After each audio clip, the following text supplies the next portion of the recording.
Bonjour à tous. Nous allons parler aujourd'hui des radiateurs qui ne chauffent pas dans une installation de chauffage central. Il se peut qu'un ou deux radiateurs ne chauffent pas vos chambres lorsque vous mettez votre chauffage central en marche. Donc, un radiateur qui ne chauffe pas a souvent pour cause l'air dans le circuit purge nécessaire. L'embouage, bout ou fond, nécessite des embouages pour les radiateurs en fonte.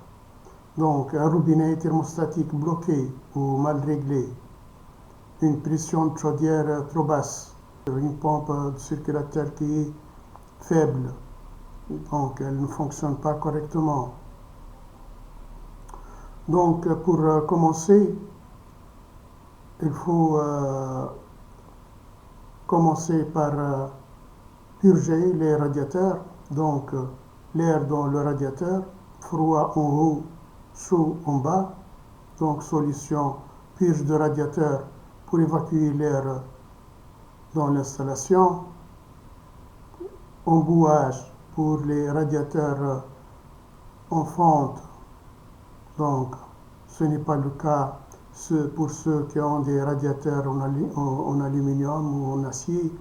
Donc, il faut désembouer les radiateurs. Donc, lorsque le radiateur il est froid en bas et chaud en haut, donc c'est un problème de bout. Solution, donc la solution c'est c'est de démonter le radiateur et le désembouer du circuit, c'est-à-dire il faut désembouer tout le circuit de radiateur. Solution, désembouage du circuit ou du radiateur lui-même. Robinet thermostatique bloqué ou grippé, il se peut que cela provient d'un blocage d'un robinet thermostatique sur le radiateur. Donc il faut démonter le robinet et le remplacer. Donc solution, dégripper la tête du robinet, enlever la poignée et tapoter la tige, mais je crois que ce n'est pas la vraie solution. Donc la bonne solution, c'est de la remplacer.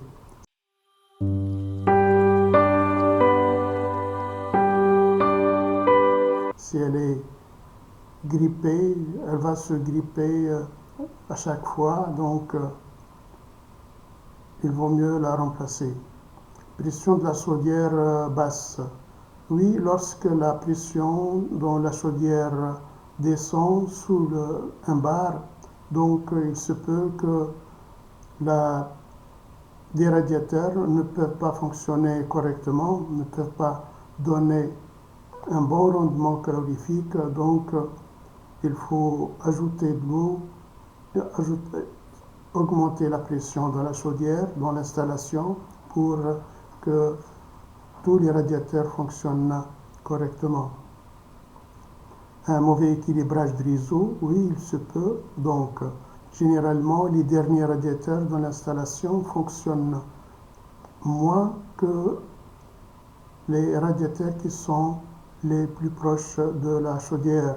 Donc, votre chauffagiste, il doit faire l'équilibre avec les petits réglages. Donc, il doit diminuer la circulation de l'eau dans les premiers radiateurs, qui sont les plus proches de la chaudière, pour laisser circuler l'eau au dernier radiateur. Donc, il se peut, donc, lorsque un radiateur qui ne fonctionne pas correctement, ou qu'il est tiède, ou il est froid même, donc il faut cette panne pourra être, ce défaut, ce problème peut être dû à un défaut sur la vanne 3 voies. Il y a des installations où il y a les vannes 3 voies, donc ces vannes sont montées dans la chaufferie pour équilibrer l'installation et pour économiser de la chaleur sur l'installation, donc pour ne pas consommer trop de gaz ou trop d'énergie.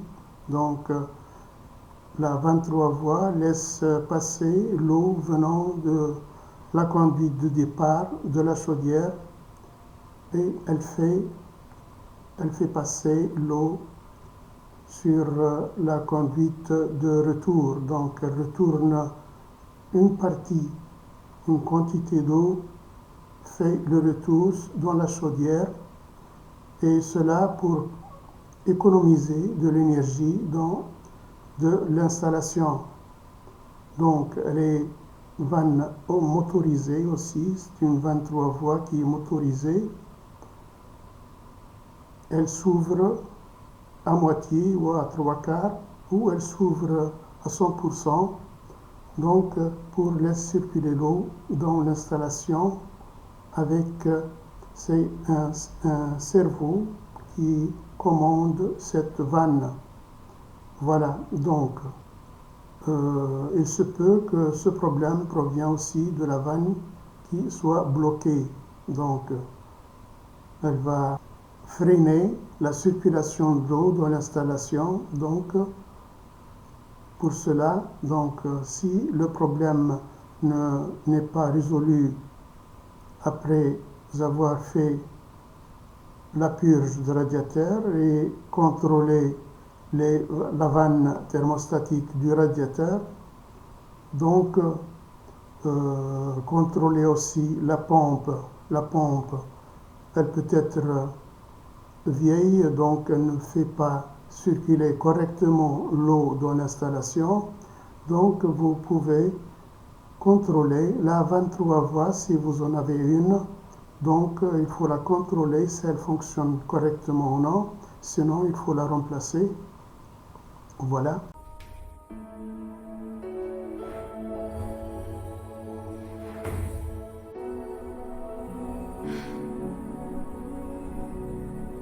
Donc radiateur, bon, les radiateurs